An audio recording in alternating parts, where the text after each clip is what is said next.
Hello everyone, hope you all are doing great. Welcome back to the third session of the chapter Excerpts from Memoirs written by Pablo Neruda.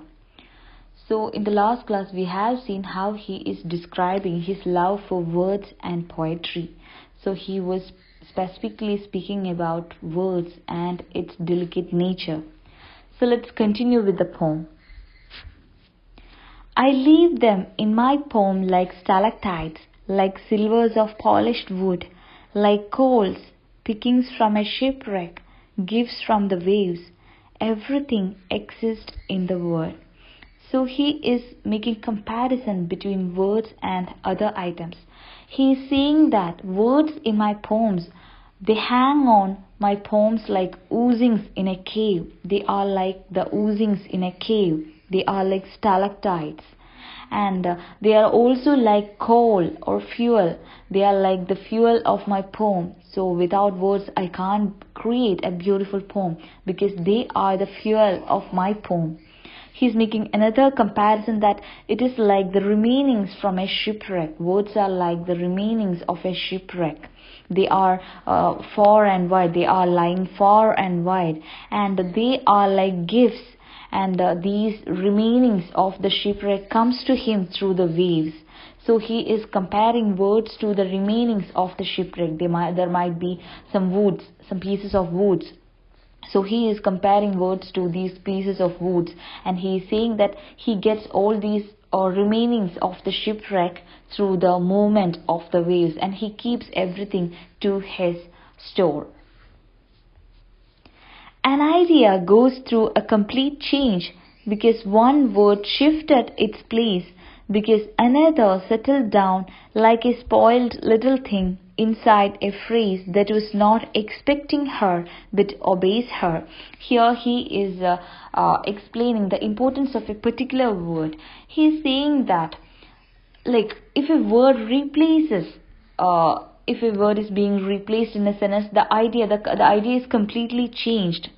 When a new word enters a phrase, its meaning is completely changed. So when you add or when you replace a word with another, the idea, the concept of that part of that text is completely changed. So a word is important. You can't replace one word with another, because an idea goes through a complete change when one word shifted its place, or when another word settled down in a new word. The idea of the entire sentence is changed or spoiled. They have shadowed transparence, weighty feathers, hair, and everything they gathered from so much rolling down the river, from so much wandering from country to country, from being rooted so long. So he is saying that words have got shadows. They are transparent. We can see through the words. And they are like weighty feathers. You can see that this phrase is paradoxical. Weighty feathers. We know that feathers are light. It doesn't have much weight. But he is saying that weighty feathers. You know that words seem to be so light, but it contains heavy meanings within it. That's why the poet is saying that weighty feathers. And hair, hair is so thin, so light, but its strength is that it is rooted in the skull. So it's a strength. So similarly, words seem to be so simple, so thin, but they have got immense meaning within it. And he's saying that words are just like the things which are carried by the river. We know that when we pass through the side of a river, we can see a lot of things are carried by the waves or by the river, by the water. So he is comparing words to these things which are carried by the river, and he collects everything that comes on his way, and he uses each one when it needs. And he is saying that after remaining so much time as roots in the soil, now they travel from country to country just like river carries them. We know that words being carried from one place to another. When one language was originated, it was rooted in one place. And when people started moving from one place to another, language also started. Words also started moving from one place to another. That's why he is saying that after remaining so much time as roots in the soil, after after remaining so much time connected with only one land, then they started moving to another land. Then they started traveling from country to country, just like the river carries things with it. They are very ancient, very new. They live in the bier, hidden away, and in the budding flower. He is again giving some contradiction. He is saying that words are very ancient but also very new. Because he is saying that words are very old but new at the same time. It can express meanings through various periods of time. It can express things which happened in the past, which is happening in the present, and which may happen in the future.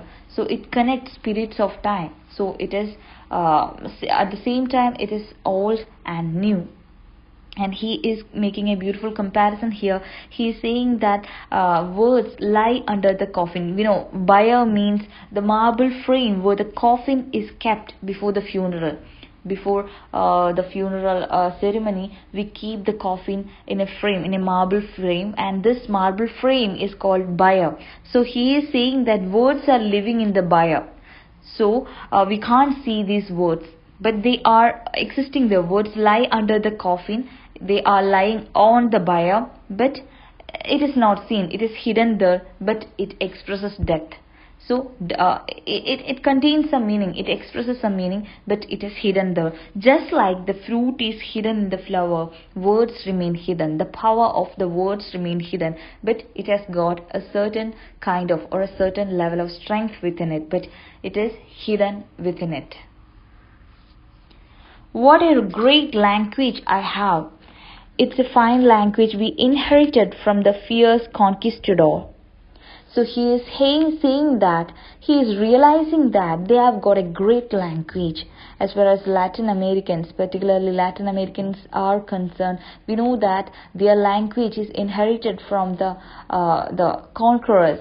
People from various lands came to their place and conquered their land, and these conquerors they came up with their language, and they imposed their language upon these native people. So he is realizing that they have got a great language. Though it was the result of colonization, he is realizing that it was a blessing in disguise, because we are blessed with such a great language. It is the language that we inherited from the conquerors of the land. Though we inherited this as part of as part of a brutal activity, as part of the colonization, even though it is a part of such a brutal act, he is happy that they have got a great language. They strode over the Jane Cordillera, over the red Americas, hunting for potatoes, sausages, beans, black tobacco, gold, corn, fried eggs, with voracious appetite not found in the world since then. So he is saying that words travelled over the chain of mountains. It travelled from one place to another. It travelled a lot of distance. It travelled over the chain of mountains, over the rough American lands, and the words travelled with conquerors as they hunted for food, wealth, and other intoxicating materials like tobacco or something like that. So these conquerors were moving from one place to another. When they moved from one place to another, they also